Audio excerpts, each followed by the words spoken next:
Hello friends, welcome. स्वागत है आपका आज के एक और नए ब्लॉग में। आज के ब्लॉग में मैं आपके लिए लेकर आया हूँ मधु मंडपम से एक बेहद और ख़ास चर्चा थिंक पैड सेशन, जो कि स्पेस मैगजीन द्वारा आयोजित की गई है। हमने इस चर्चा के दौरान कई महत्वपूर्ण बातें जानी। अगर आप जानना चाहते हैं कि भारत में इस इंडस्ट्री का भविष्य क्या है और यह राज्य की आय के लिए कितना महत्वपूर्ण है, तो इस सेशन को अंत तक जरूर देखें। चलिए बिना किसी देरी के इस महत्वपूर्ण डिस्कशन की शुरुआत करते हैं। तो आगे बढ़ने से पहले प्लीज़ वीडियो को लाइक करें, शेयर करें, सब्सक्राइब करें और बेल आइकन को जरूर प्रेस करें ताकि आने वाली वीडियो आपको लगातार मिलती रहे। धन्यवाद। Yes, I'd like to welcome you on behalf of Madhu Mandapam, which is organized by Splits Magazine. And also, I would like to take this opportunity and I would like to thank all our valuable panelists for taking out their valuable time. Thank you so much, sir, and also being a part of today's session. And now I would like to give the mic to our moderator, sir, Mr. Rajneesh Singh from Dhvaen Consulting. And guys, can you please welcome him with a huge round of applause? Thank you, ma'am. Amongst us, distinguished experts and panelists, a couple of them from the Government of India and from the industry side. We are talking about the Alcobev industry as a growth driver of state economy. First of all, give an introduction to the audience here. So we should also not forget the backward and forward linkages associated with the Alcobev sector. We are talking about agriculture, we are talking about tourism, we are talking about logistics, we are talking about finance, we are talking about retail. So directly, indirectly, there's a huge amount of employment which is being generated by the Alcobev industry. So all the more that there is laid stress on the importance of the Alcobev industry in India. Now, with this background, let me now try and introduce the panelists. Honored to introduce Mr. Sandip Kote, who is the Director at Ministry of Food Processing Industries. I'm privileged to introduce Dr. Tarun Bajaj, who is the Director at APEDA. We have Major General retired Dr. Rajesh Chopra. He is the Director General of Indian Malt Whisky Association. We have the industry veteran, Mr. Raju Vaziraney, who has got more than 45 years of experience behind him. So we will get to hear a lot of good insights, the changing landscape of the industry and whatnot. We have Mr. Ashutosh Rajput, who is the Managing Director of Alcobrew. It is an Indian company. My question to you here is, and especially for the audience who will be very keen to know, that while excise predominantly and constitutionally is a state subject, the Alcobev sector is undeniably a significant part of this broader part, food processing and investment promotion. So with this mandate and being a central nodal agency, how does your ministry envision and actively pursue its role in fostering a stable and predictable policy environment for this sector? Yeah, first of all, good afternoon. Thank you for having me here. And thanks to the industry for the grand success of World Food India 2025. The event is for the industry and it has been a success because of the participation from the industry. Okay, thank you all for coming here and participating in World Food India 2025. We look forward to your participation in upcoming initiatives in future as well. When we move to the question, actually you rightly said alcohol taxation, excise and all the policies are with the states. As India is a federal government, alcohol taxation is a state subject. But when it comes to the role of central government, the central government, as you know, Ministry of Food Processing is involved in all the activities, be it promotion, be it taking up the agenda at the central government level at various forums for all the processed food. When we get agriculture commodities, after the farm gate, the role of Ministry of Food Processing is predominant. When we consider alcoholic beverages industry, it has huge backward linkages. Be it cereals, be it malts from Chapter 11, be it foods, wine industry. So we have backward integration and backward linkages. That's why I would like to say central government has given allocation of business pertaining to alcohol Ministry of Food Processing Industries. The Ministry of Food Processing, when it comes to promotion of the industry, we have various forums. First, we have formed a task force. Very recently, we have formed a task force for model labels, and I would like to inform this August gathering that the model labels for exports initially have been approved and will be released very shortly, within a week's time. And second, when it comes to model excise policy, the same task force is also tasked with formulating the model excise policy for entire government, entire all the state governments. The policy will be predominantly in the nature of guidance to the state governments to have harmonization. We want to give similar platform for domestic alcohol and beverages industry along with the imports coming. So we want to have level playing field. We want to promote ease of doing business also, so that industry as a whole, the industry contributes in a huge way to the economy. So we want industry to grow. We want them to grow in a rule-based way, in a harmonized manner, and also we need industry to have all the basic amenities which are required for day-to-day functioning. Second part, again also we have a alcoholic beverages committee in the ministry which takes up various issues with the industry face with the state governments and at the central level. We have members from the FSSI, we also have members from the industry, but as and when we get various issues from the industry, we place the issues before the committee. The committee is chaired by additional secretary from MoFPI, and through that mechanism, we try and resolve various issues faced by the industry. Again, the ministry is the nodal ministry for alcoholic beverages, and the most important task which we do as of now is represent the industry at forums for FTA negotiations. As various FTA negotiations are going on, EU is at very advanced stage. So this industry should be represented by someone. So MoFPI along with APEDA, we are representing this industry at those forums, and we are putting the interests of the industry before policymakers at the government level. And we also discuss with other foreign governments for collaboration in terms of technology. So all these roles ministry is playing. No, this is phenomenal. Let's give him a big hand for his continued support. Sir, in terms of FTA, would you like to throw some specific nuances to the audience, because I'm sure there are associations here and also the members of the industry who would love to know from first hand experience of you as to what exactly goes within the FTA negotiations, and how do you really engage with the on a bilateral terms with the opposite country, or maybe the multilateral forum, that is the EU, to try and gain some bit of support for the Indian alcohol industry. Not going into details, but at least slight information. See, when it comes to FTA, first of all, these are all confidential negotiations. But I'll give you a broad overview how things go. I'll not go into specifics. Absolutely. See, once to begin with, we set the terms of reference for each FTA along with the FTA partner. We can take example of India, Australia, India, EU in this case. So we fix terms of references, and we get initially first offers, which is the first level at which we say we can reduce tariffs, import duties on particular commodities to a particular level.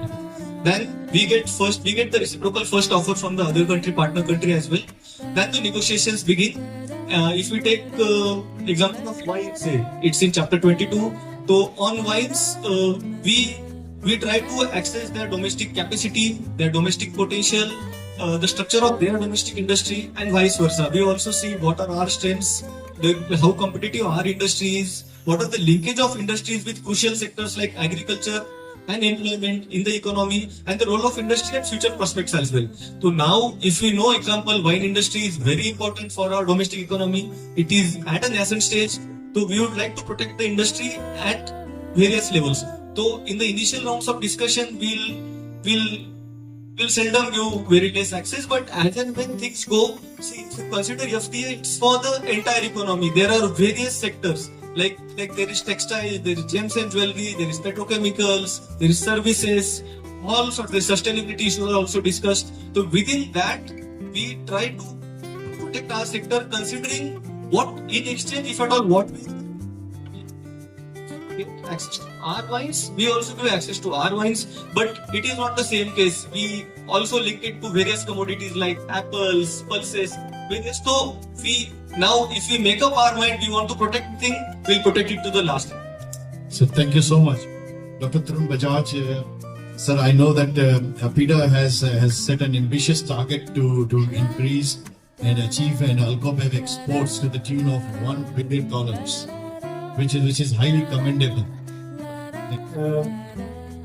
So, do you think that APEDA is working more closely with MoFPI and other state governments to advocate for and facilitate the necessary policy reforms that will establish and nurture this strong foundation? Thank you very much. First of all, let me give you some idea of what is happening in the world and what is happening in India. See, it is $150 billion business world over. $150 billion import exports happens. When it comes to India, it is $360 million. Yes, imports, we are the third largest importer of Scotch whisky and other products. Again, you see, when it comes to the trade, 51% is wine, world over. 23% is beer, 18% is whiskey, 4% vodka, 4% gin, and all that is there. When it comes to India, I'm telling of the consumption pattern. Then India, it is 69% whiskey,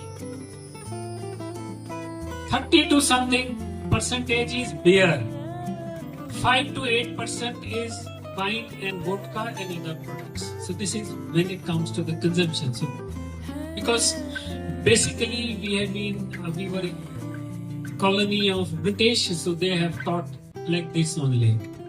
When it comes to our exports, we export around, again, 59 to 60% whiskey, 30 to 28 to 23 to 25% beer, then 5%, 4%, 8% is wine and vodka, and rest is 4%, 3%, this kind of is there. So I just want to give you an idea, the half glass full or half glass empty. So that's the theory we want to tell you. Because we see lot of scope in increasing our share in the international market. Now, why we have kept 1 billion target? Because we see we can achieve 1 billion by 2030. This target. Whiskies, single malt whiskey, we have now many brands. And they are reputed brands. And they are doing well. They are award-winning brands. We know they can compete well in the international market. We were also, before that, again now even today also, but we were also hit by a technical barrier of maturation. And that's the reason they were not recognizing Indian whiskey as whiskey. Still it is happening and we are fighting it. But now, overcoming that, we have international, our brands which are now worth competing with the international brands. We have very good wines now. Gin, vodka, all that variants which are there, rum, they are doing very well. Even beer also. We have now all that which is required to compete. As I said, earlier we were not a competitive team when it comes to fighting, taking a match with the other very strong teams. But now our team is becoming strong. They have the resources and we can now compete with them and can also defeat them in the matches which we fight them. So that's the thing which confidence gives us that yes, we can achieve $1 billion and target on this. Just to tell you, in order to understand, we had a stakeholders consultation with Ministry of Food Processing because we are working with Ministry of Food Processing in close coordination. So they are our central ministry when it comes to the alcoholic beverages and we are for exports. And that's why we have to work in close coordination with them. We ask them, please tell us what are your problems. Because now you have a strength. You can compete. So what are the problem areas? They listed to us. First they said, unnecessary challenge of label. We have to, write so many things on the label that's get clutter. Importer says, why are you writing? We don't need this. पीने के लिए, मद्य पदार्थ पीने के लिए, स्वास्थ्य के लिए हानिकारक है। अमेरिका को क्या जरूरत है? उसको क्या जरूरत है? आप यहाँ लिख रहे हो, यहाँ के लिए लिखिए। हमें क्या जरूरत है वहां के लिए लिखने के लिए? कुछ भी चीजें हैं आप लिखते हो, you write it in English, you write it in Hindi, you write it in our language also. क्या जरूरत है? इम्पोर्टर को जरूरत नहीं है। अब मान ली तो वहां बिकना है ना। तो ये सब चीजें जो है ये need to do it. Then they said our excise, all states, all union territories are individual in itself. Yes, Constitution has given them that right, but still some harmonization can happen. So we have to fight with everyone. They have their own challenges, their own problems. We have it. They said again, we are also facing problems with other sections also. I won't list it because I'll say these. We listed the challenges which they mentioned. Then we started working on it. We found the first thing, label.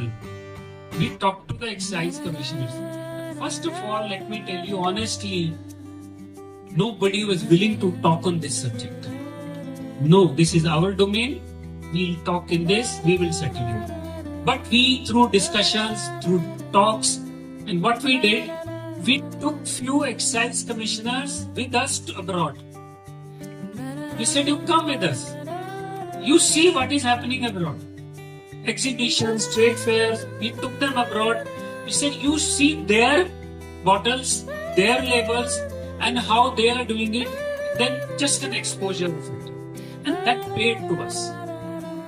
We did it and tell you, without naming, we took the excise commissioner. When he came back to the state, the first thing he did was he introduced special export-related excise policy, which is very simple. So this kind of a thing, we thought we do it now. When we find out label, we took Ministry of Food Processing with us, and we took all excise commissioners with us. So let's join it. And then industry, all stakeholders. Let's all of us decide which is good. We said we will not interfere in your domestic work. Because the moment we say, as a strategy, we said we interfere in your domestic affairs also, then the resistance can come. We said, no, we are talking of exports only. Because we knew it. When the things become simpler for exports, it will automatically percolate down and things will become simpler in state also. Because they will realize that these are things unnecessary, why should we have many other things unnecessary will reduce in the state also. There will be ease of doing business. So, label, we started working on it. With the help of Ministry of Food Processing, a task force was formed. Who was in the task force? Ministry of Food Processing leading, APEDA. We took excise commissioners also in the task force. Because without them, we cannot. We took excise commissioners. We took trade with us. And then we said task force can co-opt anybody they wanted. And now, as he has mentioned, with the cooperation of state excise, label is going to be simplified. I think as he said, within a week or two, it will be announced. And I think this will be acceptable to everyone. So this problem is solved at a stroke of it. So likewise, now we are also working in framing model excise policy. When we are making model excise policy, again the task force, we have hired a very professional agency who will work for us. We are also taking excise commissioners on board. Without their support, so that when the draft comes, we are sending them, you first vet. You tell us if anything is wrong. So because it becomes easier for you to implement. So model excise policy we are working, and we hope this will also be done. Likewise, I won't go details into it, but just want to tell you, A, we have now the strength to compete, to offer to the world. B, we are willing to solve the issues which are there to give our industry the strength to compete, and also we are doing promotion abroad. Last year we took a delegation to China because China is importing $5 billion. We took the delegation. We did master class, we did promotions, and it was done under APEDA's banner. And in that promotion, after that, there were orders which are following them. People have started exporting. This year again, we are going to Hong Kong, China, because we said 1 year is not enough, let's have consecutive year also. Then there is a very big exhibition happens in Düsseldorf. We will take it as an India Pavilion. India Pavilion with bar, with all the Indian reputed brands. Then we'll say all the brands to participate with us. You come under India, promote India, within India promote your brand. So likewise we are going to promote and this kind of a promotion we are going to do it with this 360 approach. I want to tell you, we will reach $1 million in 2030. So thank you very much, very well articulated, and I'm sure that such kind of words which gets spread to the entire Alcobev industry. Major General Chopra, you as IMWA, you represent a premium segment of the Alcobev industry, which is predominantly catering to the Indian single malt whiskey manufacturers. So what crucial role does an association like yours play in establishing and upholding quality standards, promote responsible consumption, and fostering an ethical business environment that not only enhances consumer trust but also contributes to a positive perception of the industry? Very good afternoon to the esteemed panelists and the wonderful guests. From army to alcohol, a lot of people are intrigued how the transition has been. And let me be forthright, Rajneesh has been part of this inception and this journey. Indian Malt Whisky Association was incorporated last year, July 24, with the aim and vision of protecting, preserving and promoting the single malt brand both domestically and worldwide. Protecting from misrepresentation from fly-by-wire operators, preserving the unique identity, the authenticity and the craftsmanship of our manufacturers, and promoting the premium world-class single malts under one single banner as a unified force. And with this vision in mind, the three pillars of our strategy was first and foremost to formulate stringent guidelines and standards, world-class, conforming to the standards, in fact even better than the Single Malt Whisky Association has or regulations have, the Scotch, the Irish whiskey or the Japanese. So if you see our guidelines and standards, they have the specifications of world-class single malts. Second was to get the statutory force and the regulatory force with the help of organizations like FSSCI, MoFPI, etc. Towards that, we are working to amplify the definition of single malt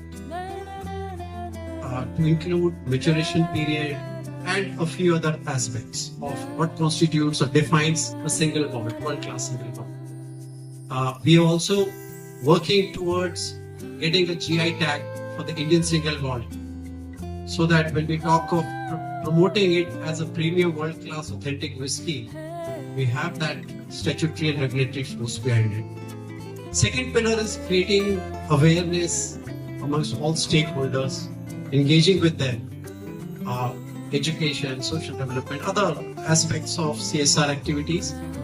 And lastly and most importantly is that maintain strict guidelines, very strict guidelines, and enforce them. So with this aim, this toddler IMWA has embarked on this journey, and as Rajneesh pointed out, all our company members so far, they are working towards sustainable development as far as manufacturing is concerned. They have very detailed SOPs. They are carrying out their awareness, education programs, community development programs in concert with a lot of NGOs, a lot of projects, big companies like Medico and Pano, and I mean I can name a number of them, even Diageo. So this is an ongoing process where we do ethical, sustainable business, engaging the people who support this industry, in fact, all stakeholders. I hope I've answered your question, Rajneesh, in brief.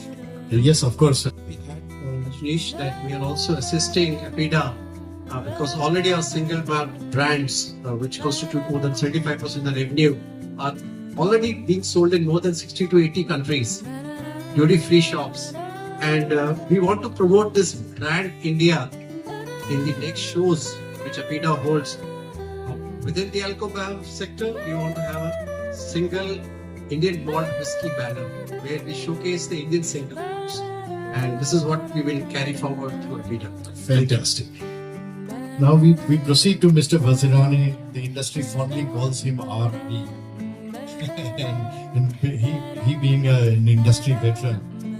Sir, my question to you is that how do you think the government and industry can collaborate to foster a more transparent and unpredictable regulatory environment, particularly concerning aspects like price fixation, label approvals, to minimizing subjective interpretations of the policies, reduce the bureaucratic hurdles and promote genuine ease of doing business across the states? Rajneesh, and I must compliment Shalini ji and Vishnu ji to have put together this brilliant opportunity. In my Rajneesh mentioned 45 years of experience, but I started at 19, so I'm not a very old man as a management trainee with Sri Ram Group.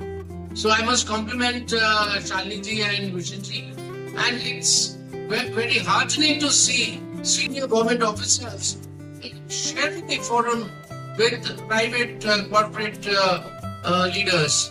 That shows the confidence of the government of India besides the state governments. Now coming to the point of actually that is what the main topic of today's discussion is. The Alcobev industry is driving the growth of the state economy. It goes without saying that we are contributing to the exchequer maximum money, and Rajneesh rightly said 3 lakh crores, which is the biggest amount, and unfortunately we do not get the same treatment as we should because of various reasons. We follow age-old excise policies. So as a departure from traditional quota-driven, license-driven policies, we did for the first time Alcobev 25 with Shalini's help in April of this year at Taj, and I take a lot of satisfaction. And both were my colleague Ashutosh, we were in the organizing committee, and along with our CIBC banner. It was very heartening to see as many as 9 excise commissioners coming on the forum along with APEDA and MoFPI. It is very difficult for so many people to come in one forum. So, and I also want to mention to you that next year again we will do it in a bigger, better manner. Now coming back to the moot point, how does Alcobev industry grow the economy? See, it is very basic. I am known for my very basic, rudimentary assessment of the situation so that everybody understands. See, the excise policies are declared only for 1 year generally. There is no reason why it should not be. When we have a Niti Aayog doing 5 years and 6 years, when is the reason for us to have a 1 year policy? Because by the time you implement, you get your new labels done, you get your stocks done, half of the year is gone. So Rajasthan, for example, has taken the lead and ensured and announced a 4-year policy. UP has followed a suit with a 2-year policy with the understanding that excise commissioner can renew it without cabinet approval for 3 years. These are very progressive steps, but we need to through CIBC, which I also represent, we need to tell the powers that for the regulatory environment to have a long-term excise policy. That's one. I must compliment our FTA discussions because I'm used to. इसको हिंदी में इन्होंने blog मैं बहुत अध्ययन करता हूँ. See what cleverly they have done and rightly they have done for protecting the Indian environment, Indian economy is why the 150 has become 75. That is expected because if you stocks your traditional goods to go all over the world, you have to be friendly. What they have smartly done is they have brought 100 to 75 for bulk as well, which not many people have read between the lines.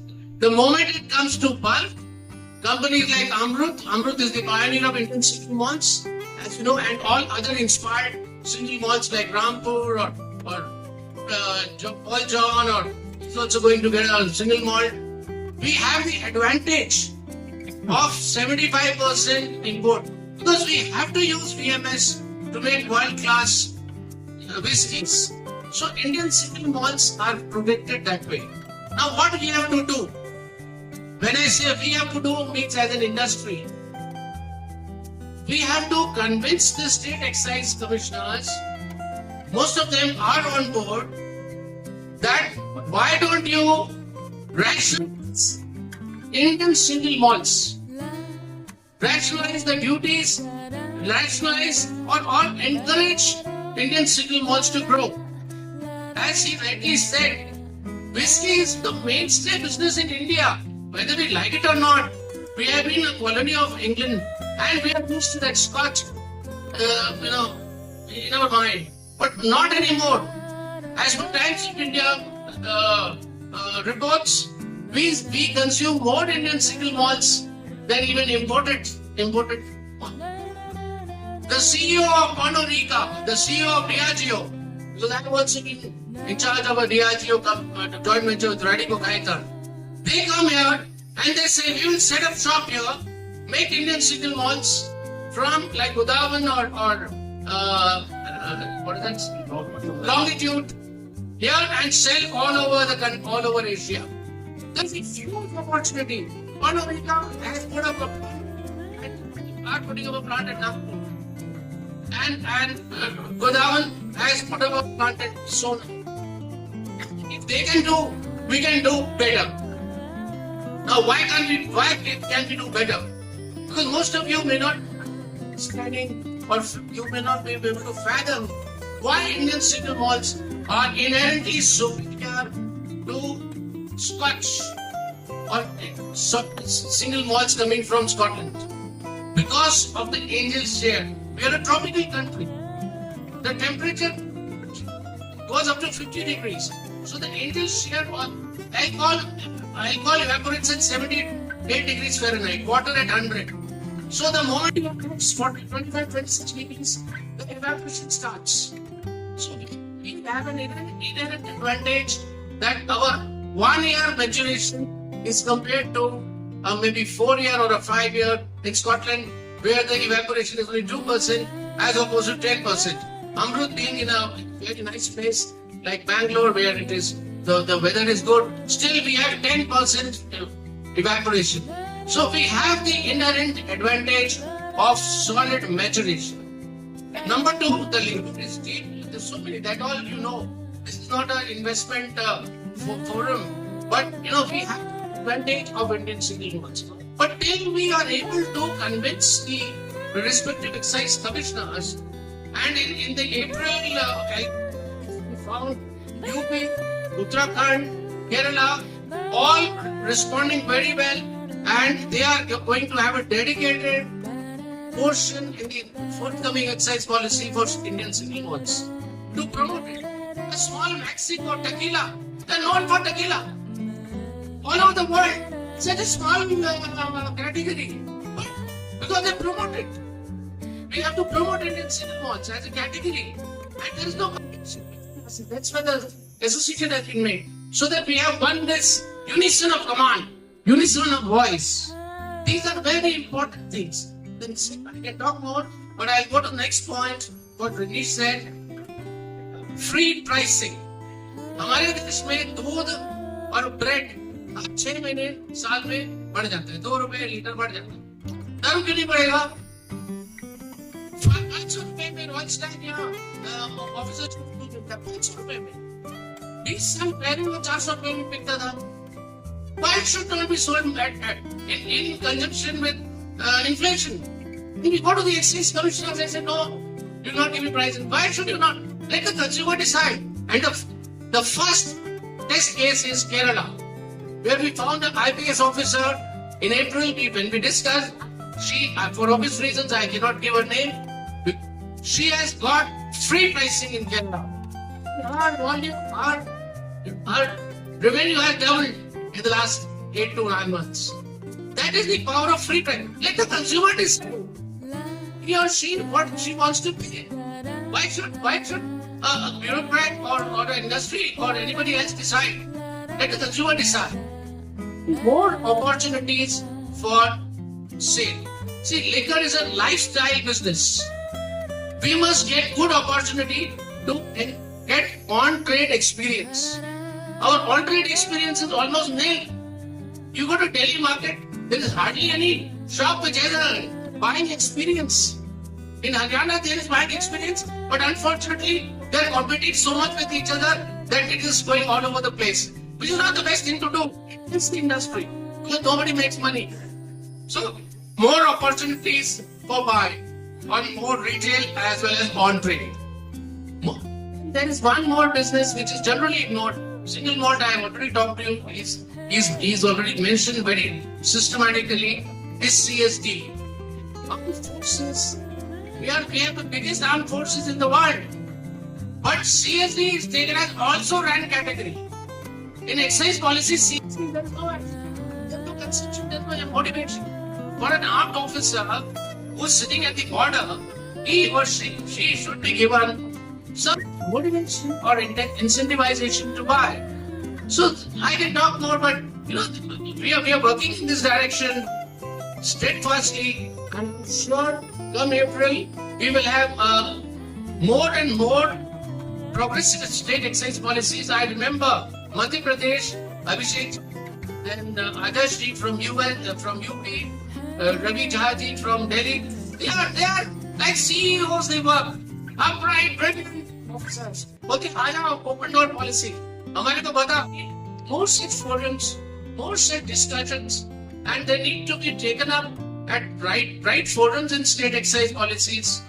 And I'm sure we can get maybe more than double of the exchequer that we are contributing at the moment. I can talk more, but I think for want of time, I made my points.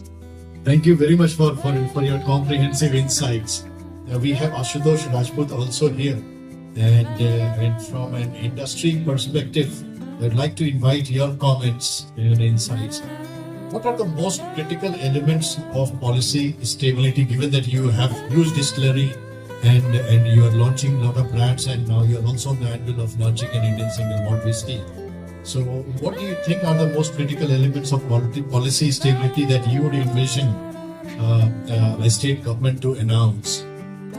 Whether it is in terms of taxation, licensing or route to market, which would really foster and enable long-term investments, not only justifying your investments, but also try and motivate others to invest in this industry. Hi, good afternoon, everyone. I think most of these points in some form or manner have been covered by the panelists. But to answer this in a nutshell, we as industry look at 3 C's when it comes to policy. The first C is clarity, second is consistency, and third is continuity. So taxation is a state subject. If government wants to put a certain amount of tax on the product, we are fine with that. We are not putting up a requirement or a request for that this should be the taxation that we want. But what we require from the government or different governments is the uniformity of taxation. So same product you could buy in one state, say 1,000 rupees, and it would cost you about 2,000 rupees in some other state. And this leads to mall practices. See, when there is a duty differential, there is price differential, things will move from one place to the other, which further leads to loss to the exchequer, and also it leads to mushrooming of the mall practices. Someone will use an empty bottle and put in a spurious product and start selling it in a market. The other piece that I think we request from the governments whenever we have interactions with them is that the brand India is shining. Government is promoting Make in India. And in some states, some instances, we find that the policies are slightly skewed towards the imported products compared to the domestic products. And this is where the consistency has to be there. So if government is keen on promoting Indian products, and we talked about employment generation, which the industry does, and ancillary industries that depend on what the Alcobev industry does, I think the first objective of the government should be to at least not put the local industry at a disadvantage. We need a level playing field. So when I look at alcohol as a consumer, I want all the options. I'm not saying that we want to bar the international brands from coming in. That's not the point. So I want all the products on the shelf as a consumer. But as industry, I require that there has to be a difference between how government treats the Indian manufacturers versus the international products. So there has to be some clarity and some consistency in what gets done in this matter. The last point that I would like to add here is that the policies that are created or are in place are looking at maximizing the revenue in the short term. They are not created for a long-term view. So as we get into more premium spaces, see, the volumes are not big. We're talking about, to begin with, especially single malt businesses, a few thousand, few hundred cases to begin with in a market. And sometimes your license fees, your registration fees could run into a few lakh rupees, which could be nearly at par with what your revenue is going to be from that brand. So there has to be some amount of support which needs to be given to propagate these brands in the domestic market. So when you even look at the single malt numbers at this point of time, a lot of it is coming through the export route, lesser through the domestic route. One, because the pricing sometimes can be too high in some of the larger markets, and the other is also the cost of doing business in some of these markets is extremely high. It is easier for a brand to export it and ensure that you get revenue on time, you get your working capitals in place in a proper manner. So I think these are things which are certainly needed by the industry as we get into more premium spaces. These brands will take time to reach critical numbers where they become self-sustaining in a market. But like a single malt cannot compete with a Royal Stag which sells 20-25 million cases. They are able to absorb these fixed costs quite easily into their businesses. But a brand which is going to sell 5,000 cases will not be able to absorb these costs into their P&L.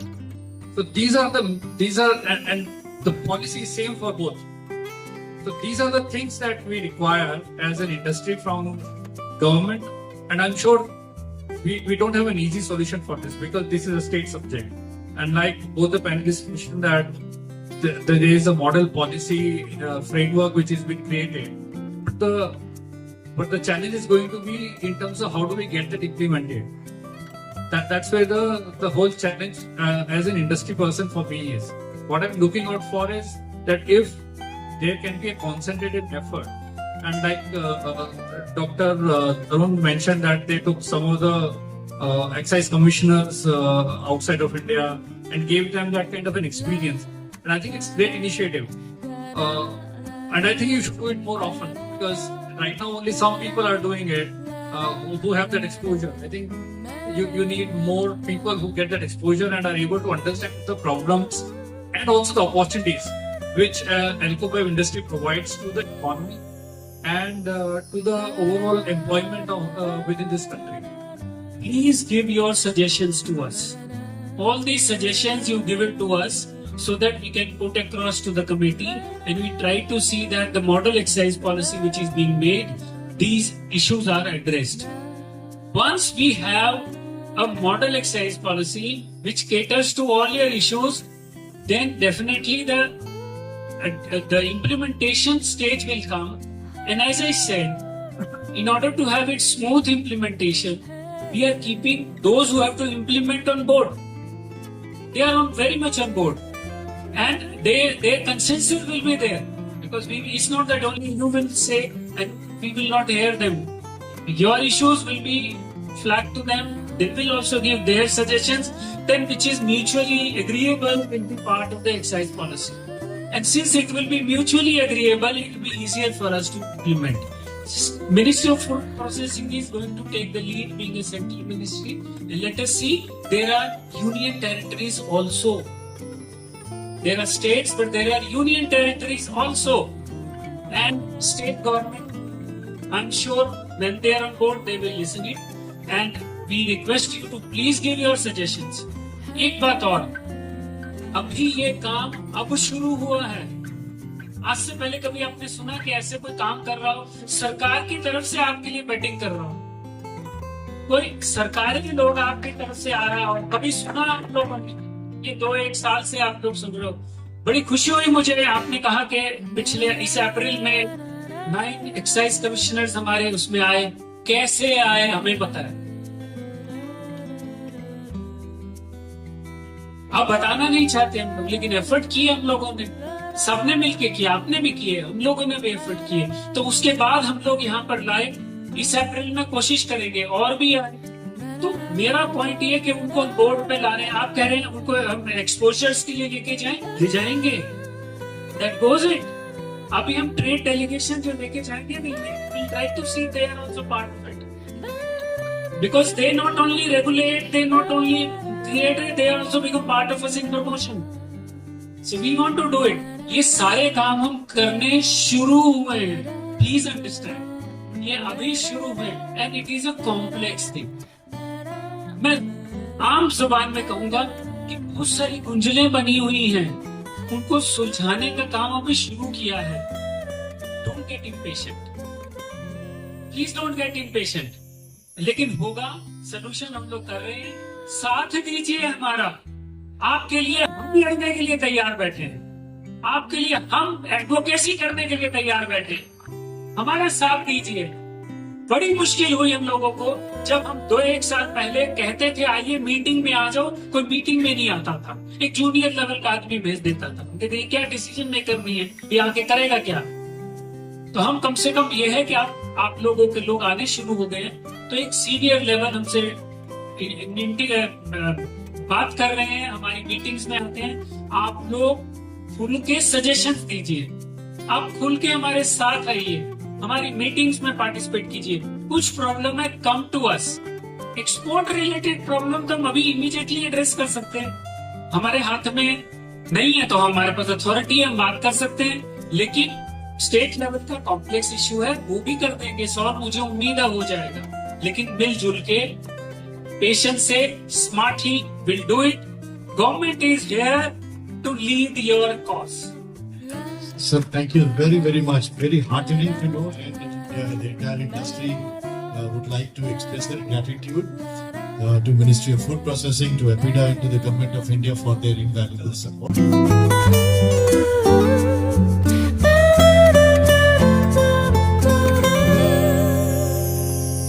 Da da